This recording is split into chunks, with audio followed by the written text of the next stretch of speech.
How's it going? It's Jumpsuit John. And let's jump into it. Pardon for the delay in uploading. I had some personal things going on. Nothing you need to worry about. I'm all right. Anyways, we're going to go back into classes. And I think I found an answer to a question that was posed by Nacho Guy. Talking about religions. How to do them. You know, he viewed clerics as almost agnostic priests. But there is a class for that. And that class is Druid. I've done a lot of thinking about this one specifically because of that question. Or maybe analysis. So let's get into it. Druid. What is a druid? Druid is kind of like Bard in the fact that it's played incorrectly. At least from a historical context. When you look at a druid, a lot of times you see neo-paganism. What are you talking about, neo-paganism? I'm talking about all the nature shit. Neo-Druidism is essentially Wicca. That's stupid, made-up freaking religion. And I really mean that. Like, Wicca or Wiccan, whatever it is a 100% made-up religion. It's no different from Scientology in the way that it was conceived. Look at the original guy that created the Wiccan religion. A, dude was a racist. And B, like, everything that he did was just to appeal to fat white women that wanted to be important. Or feel important. Could you say that about most religions? I'm not going to get into it. But if there's ever going to be a religion that I'm going to make fun of, it's anybody that tries to do modern witchcraft. It's silly. It's goofy. No, you're not going to be able to cast a fireball. I don't care how many curses you place on me. I'm still going to work tomorrow. It's not going to work. Put your crystals down. Quit burning your fucking sage.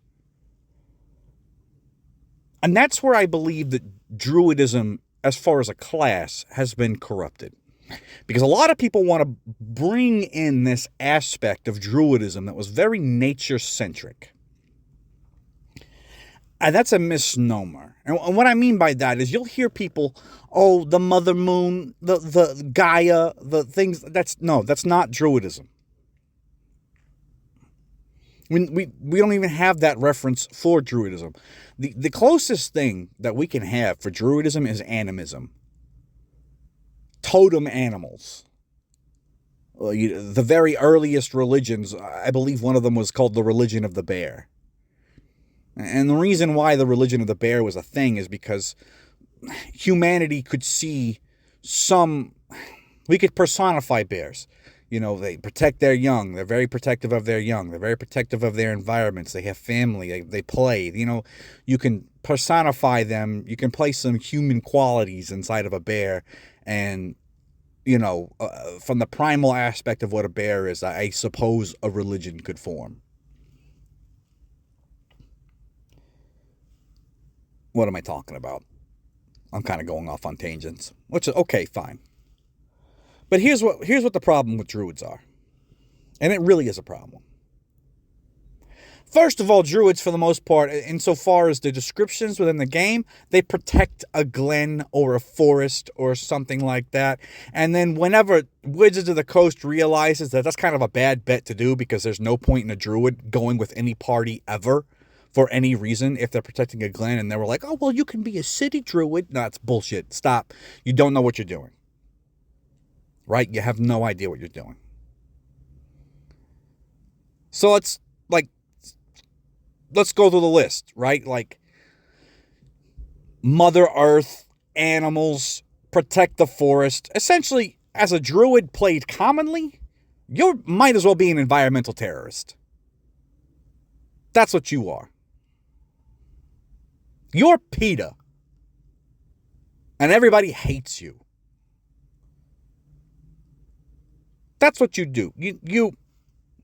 I listen to the trees. I'm the Lorax. I speak for them. Yeah, nobody fucking cares. You know why nobody cares? You know why nobody fucking cares? It's because it's a bygone concept. Druidism, as it's portrayed now, is something that most people could give two shits about. Let me clarify. I, for one, love the wilderness. I do. 100%. But if it's between me, my kids, and a bear, I'm shooting the bear. I'm sorry. I am not going to go down to this primal level of, oh, the circle of life, I was meant to be his meal, and therefore, no, fuck that. I'm sorry. I don't want to be the Lion King and talk about how I become the grass. And that's noble somehow. Sorry, I don't care. That's out of the realm. I do not care. Most people like their air conditioning. Most people like their concrete sidewalks. Most people like to be able to go walk down to go grab a gallon of milk without being mauled by an animal. So no one's going to sympathize with you. And this is a problem with Druid, right? You have the most minimal sympathy from anyone in the entire party. No one can get behind you unless you're a weirdo. And you know what? Hey, play the weirdo. I think it's if you're going to be that weirdo type, a good version of that would be, I think, Swamp Thing from DC. Swamp Thing is the most fickle fucking character in the entirety of the DC universe. You never know if he's coming or if he's going. He could show up one day and absolutely help you, right? Save your ass. Or he could walk into a situation and say, fuck you, don't care, you're killing the earth. You might as well die too. Fuck you. Bye. Later. I'm going to fuck you up, actually. You know what? I'm going to throw hands. That's what Swamp Thing was. And that's what essentially a lot of people tried to play Druid as this weird philosophizing naturalist that only cares about the balance of the ecosystem, and yet at the same time could give two shits if a city was destroyed, right? Like, and it's weird. It's weird for me, right? Like, there's no sympathy there whatsoever.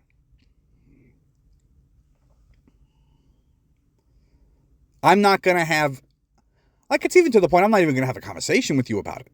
Like, if you're a Druid in the party, and we have to go, like, and if I suggest, hey, listen, this entire forest is filled with giant spiders. Let's just burn the fucking forest down. The Druid's going to be the first one to pipe up and say, like, no, we can't do that. There's a different way. And look, I get it. Like, in a creative sense, there may very well be a different way. But if I'm trying to play accurately, look, here's an example, right? There's a story in Australia, right? Back in the ancient days, one of the reasons why Australia is a massive desert, or insofar, I could be wrong. Look, don't quote me on this, but back in the day in Australia, right, there used to be giant lizards. Take a Komodo dragon and make it the size of a fucking school bus, right? I think it was like Megalania, I don't know, right? Some gigantic fucking lizard. And it was just eating people. Now, mind you, this is close to caveman times. Simple tools, fire had been invented, right? So did the people, and even like, oh God, if you take a look at Aboriginal religions, they're very animist. Hell, one of their large deities is a gigantic snake. Did they take a look at these giant lizards that were eating people on the daily and say, well, you know, that's part of the circle of life. That's nature, and we have to respect nature. No, they burned the whole fucking continent to the ground. They burned it to the ground to kill these gigantic lizards that were eating them. Now, that's the myth. Or maybe it's true. I don't know. But it's a good example. They could give two shits about the circle of fucking nature. They could give two shits about it. We're dying. Yeah, our gods are animals. There's spirit animals out there. Brother snake, sister crane, things like that. But at the end of the day, brass ticky tacks, burn the fucking continent down. I want to live. And so there's a disconnect there for me. Like, I just can't, it's not realistic. Only in a civilized society, right, where there is brick and mortar, can you have a perspective like that. That's the only way that happens. The only way that the whole neo-pagan, Wiccan bullshit nature shit happens is inside of a civilized society. Because every other civilization that wanted to go that way, they're dead. They're not here anymore. You can only look inside of the comfort of your AC house and say, oh man, I wish there was more trees. And there's nothing stopping you from planting trees.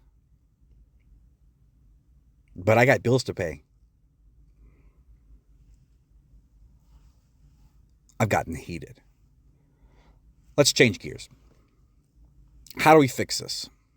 How do we get rid of the weirdo concept of the natural spirits and the oh so lofty concepts? Because that's the reality of it. Every druid I've ever played with has this very, oh, I'm more superior to you bullshit. How do we get rid of that? We go to historical context. And this is hard. I will admit, this is hard. But to answer Nacho's guy's question and statement in the cleric video, the agnostic religion is not cleric. The agnostic religion is Druid. If there are religions in your setting where one of them is very holy, very close to Judeo-Christian, and then you have competing religions that are paganistic and polytheistic, Druid should fall under the pagan and polytheistic concept. Those are their clerics. Thor should not have a cleric following him. He should have a druid following him. That's the way that should work. Because if we look at historical context, druids, insofar as what we know from the Roman, histories of it, they were the leading priests and elders of all Celtic and then beyond societies. And druid is a pretty broad term. It's a bit amorphous when it comes to historical context, but what we do know is that Druidism was a religion. It was a practiced thing.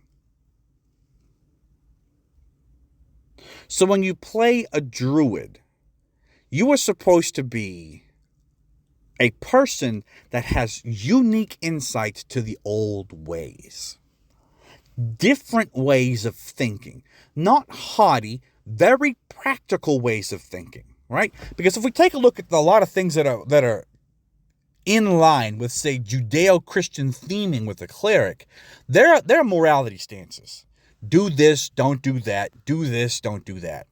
The druid shouldn't come at it from a moralistic point of view. A druid is essentially the preacher to barbarians. They understand the way the world works and how it actually functions. And from that, they have inferred some form of almost an Aesop fable from it, right? Don't trust the fox. The fox is a trickster. Well, no, a fox is a fox. But if we take a look at the way that the fox acts around other animals, yeah, it may seem that way. Don't trust the spirit raccoon. Raccoon is a thief. Well, yeah, there's a lot of similarities there in the way that they take things and they wash things and they act very humanistic and they look like a bandit, like somebody that covers their face. And then from that animistic point of view of ascribing particular personalities to animals, they can teach their young people, the people they're supposed to be leading, their quote-unquote congregation, morality through example. Not morality from a position of power, but morality through example of animism. That's how you preach. You would take a tree and say, be strong like the mighty oak, where it stands and branches out and reaches up to the sun.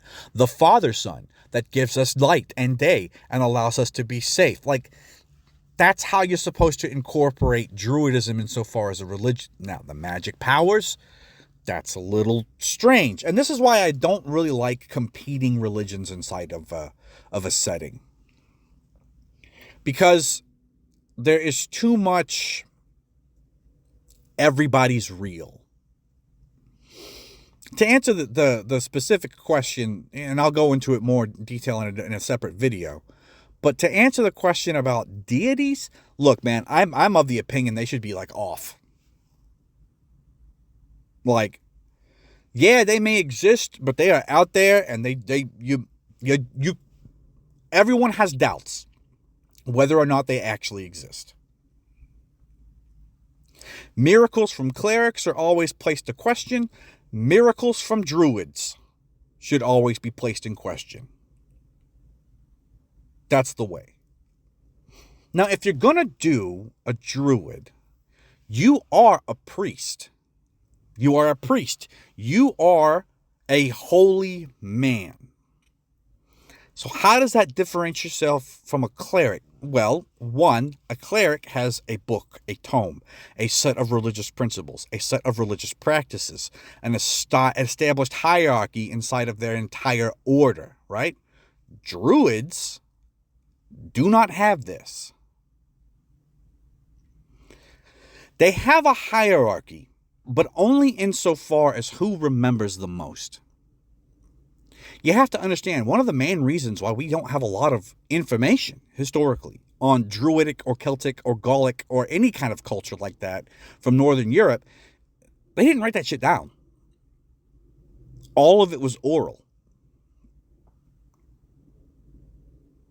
And because it was all oral, most of it's lost. Most of it's gone. So how do we translate that?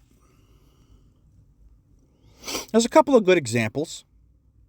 And believe it or not, one of the best examples comes from Star Wars. If you read into the deep lore behind Tusken Raiders, right? The Tuskens. And I'm not talking about the bullshit Disney popped out. I'm talking about the EU, the good stuff, the old stuff. If we're talking about that stuff, the Tusken Raiders are the perfect example of a druidic society. They don't have a god. They have a series of stories that inform their moral actions. To everybody else, they're amoral or immoral. But to them, listen, they've lived the life. They know what's true and what isn't. Halfway because it's what's been told to them, and the other half is because of the existence that they actually live in. They're tied to the world. These practices have to be put into place specifically for their survival, and they just deify it. Now, what am I talking about as far as Druidic culture is concerned? Well, in a Tusken Raider society, every child that comes up at a certain age is required to memorize their entire oral history. And they have a test. And in this test, this child sits before the entire village, and the village elder stands behind him with a knife at his throat. And that child has to remember verbatim everything about their culture. Verbatim. One slip up, done. Sorry, mom and pop, your son couldn't cut it. And we can't have him inside of our society. It's that important.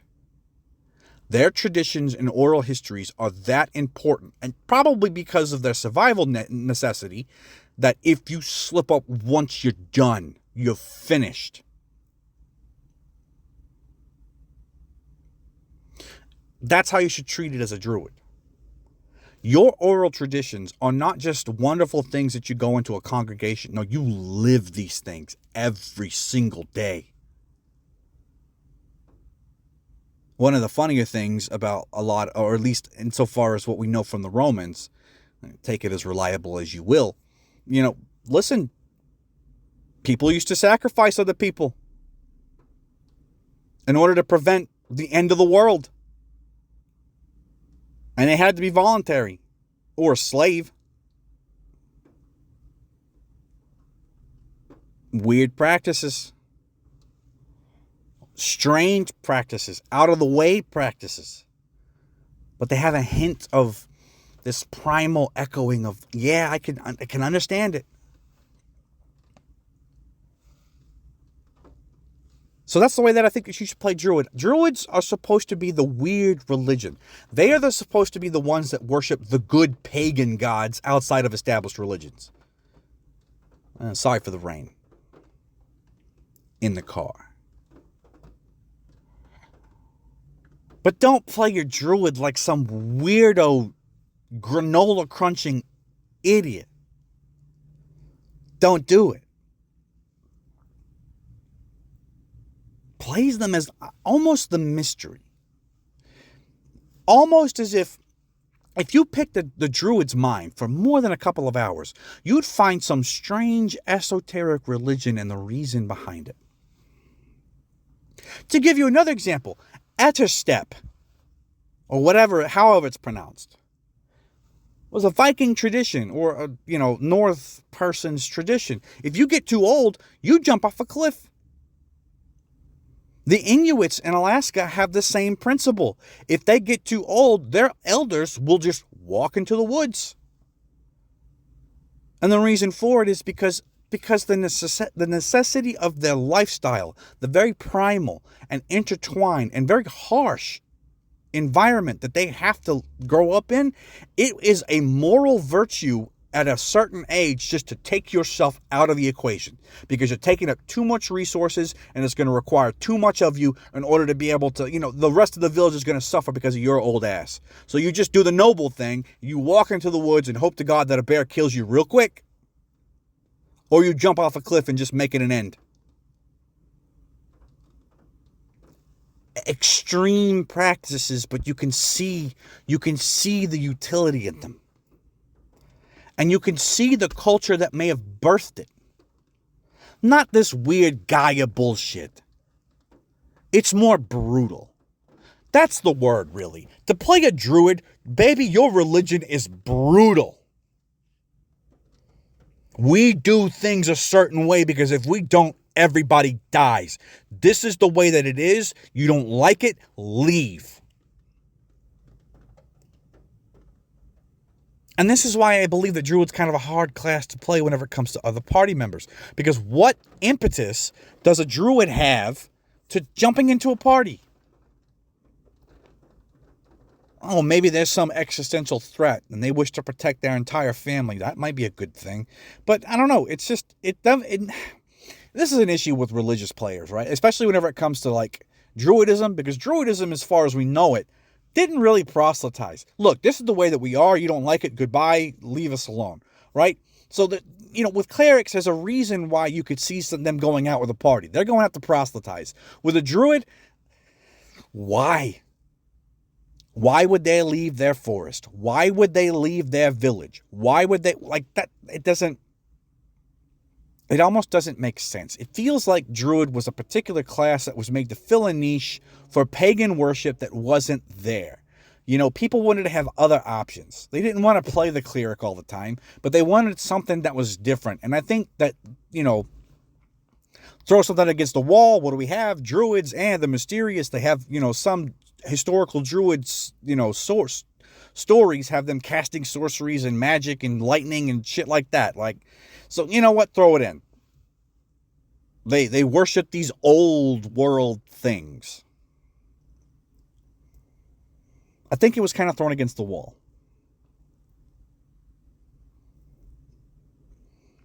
So if you're going to play a Druid that's brutal, mysterious, tries to impart their knowledge to the party that in such a way that it's like, God, this is so harsh, but I can see the reason. And it's almost black and white, right? Like with a Druid, with a cleric, you can come into the conversation with maybe there's forgiveness. With a Druid, nah, black, white. You are a problem. I am not a problem. I will get rid of the problem so I don't have a problem. Done. Their first inclination should be to kill everyone. A druid's first inclination should be, we'll just take the problem out. That's what we're going to do. Oh, we have a problem bear? Kill the bear. We have a problem pig? Kill the pig. Easy. Dust the hands. Let's go back home. There's no gray with a druid. You are either a problem or you are not a problem. And if you are not a problem, go about your way. If you are a problem, I got a list of spells for you, buddy. You're not going to like them. Druids, and especially with the way that druids are insofar as their position, right? Because druids were elders and leaders of the old society. Like, what they say should not be questioned. And any question into what they say should be taken almost as an offense. Which could lead into some really funny parts down the road as far as an adventuring party goes. You know, you leave the big bad guy alive because somebody felt some kind of way and wanted to be generous. And then 2 years down the line, he comes back and fucks you. And the druid's standing there and it's like, okay, you see, remember when I told you we should have killed this guy and not given a fuck about his problems? Well, look where we are now. Are you going to listen to me now? It's almost like I knew what I was talking about. That should be a druid. Now, this particular concept is a little all over the place, and I can understand that because druid's not really a first person's class. You know what I'm talking about? Like, it's not the first thing that somebody jumps into. When they hear Dungeons and Dragons, they don't think druid, and it's like, oh, I'm going to salivate over that one. Most people play druids and, I get to change into animals, but that shit's kind of fucking kitschy and weird, and it doesn't really fit into the concept behind that whole archetype of a wild priest. In some ways it can, but if you're going to do that, I would go the whole skinwalker route and be absolutely evil. Which I don't suggest people playing evil characters, but it's an option. But that's my opinion on druids. Hey, listen, let me know down in the comments if this was kind of too all over the place, if I didn't narrow it down long enough. Or maybe you got something from it. Maybe you learned something. Maybe you felt something. And I hope you did. Hey, listen, I'm thankful for all the subscribers. Please like, share, subscribe, pass it around, tell people about it, get them involved in the conversation. I'd love that. Thank you all so much for subscribing. Thank you, Nacho Guy, for your comment. It really piqued my interest on this. And I'm going to be making a video here pretty soon actually about deities. Because I think it's a topic that needs to be covered.